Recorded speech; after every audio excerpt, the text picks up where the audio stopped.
Okay, it's been a while, but we have been making a ton of progress.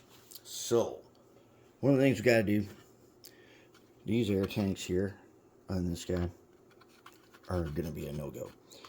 We need a bigger fuel tank, which means we need a smaller air tank. So, what we did, took some aluminum pipe. Now I just checked different sizes. This one will fit in there and it won't stick out too far. But as you know, air tanks, like, let's look at this guy again. See how he's got these two, they're almost like hose clamps that hold the tank in place. And he's got a pipe. What we want to do is make a couple, and we want that clamp, like a steel bracket thing. And here's the ones that are ready. We're doing 4 units, so we need 8 tanks. And the way we're doing this is like this. Okay, so I got the setup here. I got some blue tape and take my ruler here and I move the T-square and I put the tape down using this so I know it's square, and then I know what my measurement is going to be, and I line up the ruler just to there. Okay, that's right. Now take a brand new regular razor blade, hold it down. Now I've made a strip. Alright, so I've got one in, and I made a jig to make this. I'm going to show you that in a second here. Okay, so here's what I'm going to use for this next one. Let's see, this guy he's got one on, so I'm going to use this whole piece right here. Alright, so I'm going to take them up with this hand. Now, if you're going to do this, short lengths are good. If you take the whole thing at one time, it's going to curl up. I'm going to take tweezers in the other one. And we're going to go over here where I have a little jig set up. So I took my X-Acto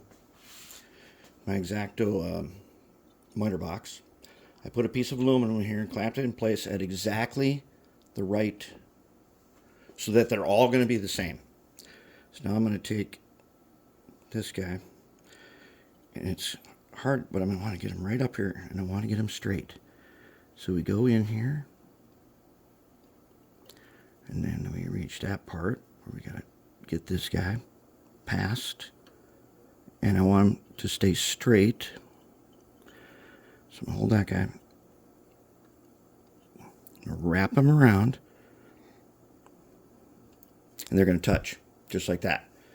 So now what we have, now we have this. Okay, so then we go back over here to the glass. Now what I'm going to do is I'm going to roll them a little bit. And then the two pieces, I want to roll them till they are joined up nicely. Like that. Then take the blade again, keep them rolled nice and tight, and go right under there and remove him. Now we're going to make sure he's straight. We want him to be, okay, here's the back side. And where the tape joins, that will be the back side of this. You won't even be able to see where this is joined up. And then there he is. And now we got an air tank with straps on. So when we go to paint it, it'll look like there are straps on the air tank. And there they are. So we're coming along nicely. And I'm going to try to start doing more videos now that we're getting down to I've done all the hard work, all the milling, and putting in the weights, leveling off the motors and everything. Now we're ready to start putting it together. And, hey, the flat car is looking pretty good so far. This is 1 of 3. We'll get that guy going, and then we will be in good shape. Here, I want to show you. Actually, I want to show you one thing on the flat car. Here is the flat car.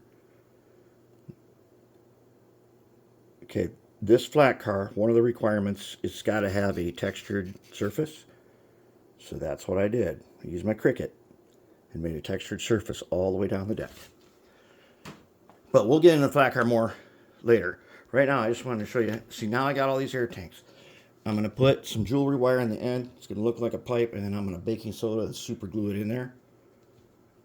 And then I'll be ready to paint up. And we should be in good shape.